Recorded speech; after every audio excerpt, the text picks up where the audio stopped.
आज धर्मशाला में सभी पर्यटन व्यवसायियों से और पर्यटन प्रकोष्ठ से जुड़े हुए जो लोग हैं उनसे मिलने आया था। तो आज आप पत्रकार बंधुओं से भी मिलना हुआ, आपका सभी का स्वागत। और आज हमारी छोटी सी एक परिचय बैठक थी, जिस परिचय बैठक में आज हम सब एक दूसरे से कि हमारी क्या समस्याएं हैं और पर्यटन को बढ़ावा देने के लिए क्या होना चाहिए। तो ये सब पर्यटन व्यवसायी हैं, पर्यटन प्रकोष्ठ ये जिला से हैं और यहाँ भी जिला के अध्यक्ष बैठे हैं, मंडल अध्यक्ष बैठे हुए हैं और पर्यटन प्रकोष्ठ के सह संयोजक हमारे अभिनव जी हैं जो प्रदेश के हैं, दूसरे सभी मंडल से और जिलों से यहाँ पे बैठे हुए। तो पर्यटन प्रकोष्ठ की आज जो बैठक हुई उसमें मुख्य रूप से कि हम पर्यटन को बढ़ावा कैसे दे सकते हैं और कांगड़ा का पर्यटन जो है वो किस तरह से आगे बढ़ सकता है। वैसे तो हम पूरे हिमाचल प्रदेश के संयोजक हैं, तो पूरे हिमाचल प्रदेश में पर्यटन की जो है वो अपार संभावनाएं हैं। पर अगर स्पेशली कांगड़ा की बात करें तो भाजपा पर्यटन प्रकोष्ठ का यहाँ केवल 3 ही उद्देश्य मुख्य रूप से होने चाहिए, जैसे परिचय, संवर्धन और संरक्षण। तो क्योंकि कांगड़ा धर्मशाला की प्राकृतिक और भौगोलिक आध्यात्मिक पर्यटन संभावनाएं जो है वो विश्व के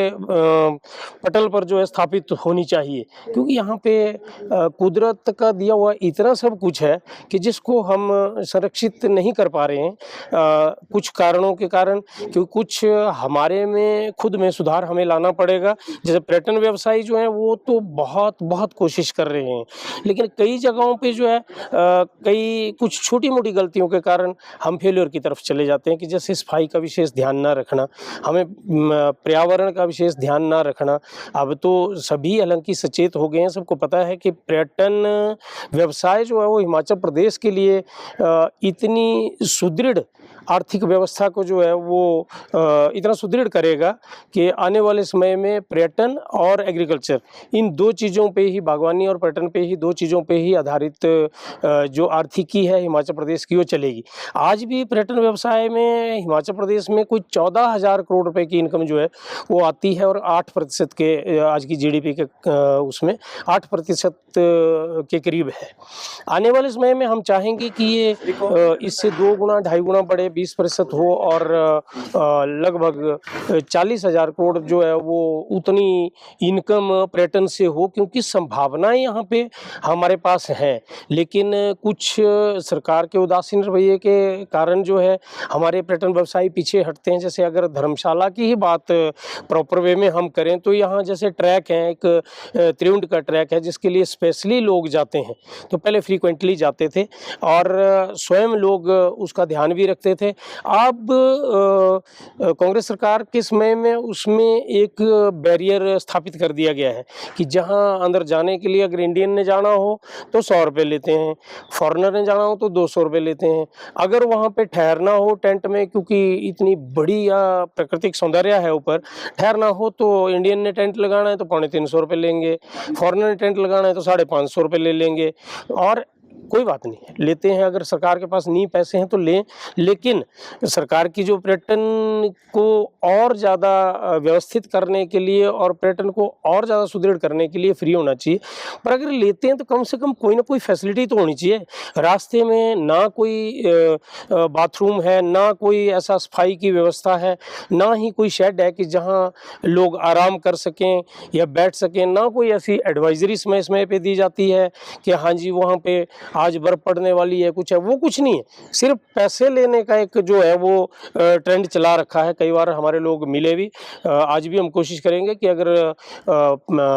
वन अधिकारी यहाँ पे हुए तो आज हम सब आज भी मिलने की कोशिश करेंगे। पर लेकिन हमें सरकार से ये कहना है कि कम से कम ऐसे कार्य ना करें कि जिससे पर्यटकों की संख्या में कमी आए। अगर करने हैं तो हमें इको टूरिज्म पे चलना चाहिए, ठीक है। अगर करना है आपको ऐसा तो कम से कम सफाई व्यवस्था और वहाँ पे उनको फैसिलिटेट तो करना चाहिए। और फिर अगर कोई अप्रिय घटना हो जाती है तो कोई ऐसी कोई रेस्क्यू का इंतजाम नहीं, कोई उनको कोई ऐसे कोई इक्विपमेंट नहीं दिए जाते हैं कि जिसके बदले पैसे लिए जाते हैं, तो रेस्क्यू करने हमारे लोकल जो पर्यटन व्यवसायी है यहाँ वो वहाँ पे पहुँचते हैं और वो रेस्क्यू करते हैं। तो इस तरह से सरकार की उदासीन रवैया जो है उसके प्रति भी पर्यटन प्रकोष्ठ आवाज़ समय समय पे उठाता रहेगा और सरकार को जो है इसके बारे में बताता रहेगा जाएगा कि कहाँ क्या कमी है, और अपनी तरफ से जितनी कोशिश हो सकती है सस्टेनेबल पर्यटन के लिए पर्यटन प्रकोष्ठ करेगा। क्योंकि अभी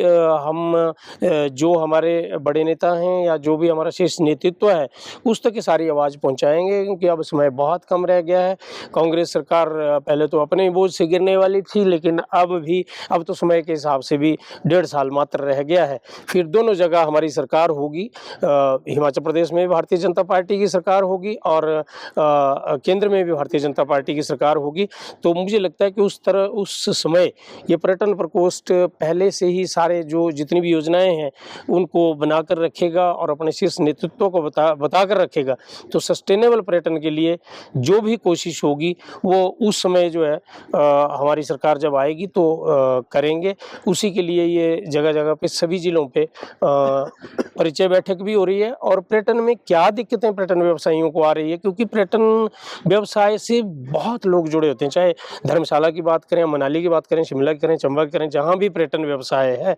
वहाँ पे एक होटल में अगर होटलियर एक होटल बनाता है और अच्छा होटल है तो उसमें 70 लोग काम करते हैं। तो 70 परिवार डायरेक्ट इनडायरेक्ट तो बहुत ही, कोई सब्जी वाले से सब्जी भी आ रही है, दूध वाले से दूध भी आ रहा है, डायरेक्ट 70 परिवार जो है पीछे जो बच्चे काम करते हैं आज की डेट में बेरोजगार, उनको रोजगार मिलता है और उनके 70 परिवार पीछे पलते हैं।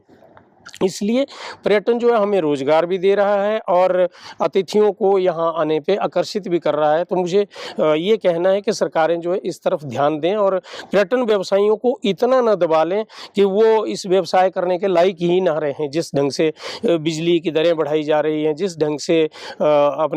अभी जो नए कानून निकाले उसमें फायर का एक ऐसा कानून निकाल दिया कि छोटा व्यवसायी तो उसका एनओसी ही नहीं ले पाएगा, और जिनके पुराने होटल बने हुए हैं वो उसमें वो इक्विपमेंट उस ढंग से लगा ही नहीं पाएगा, तो भाई सारा होटल उसको उखाड़ना पड़ेगा। और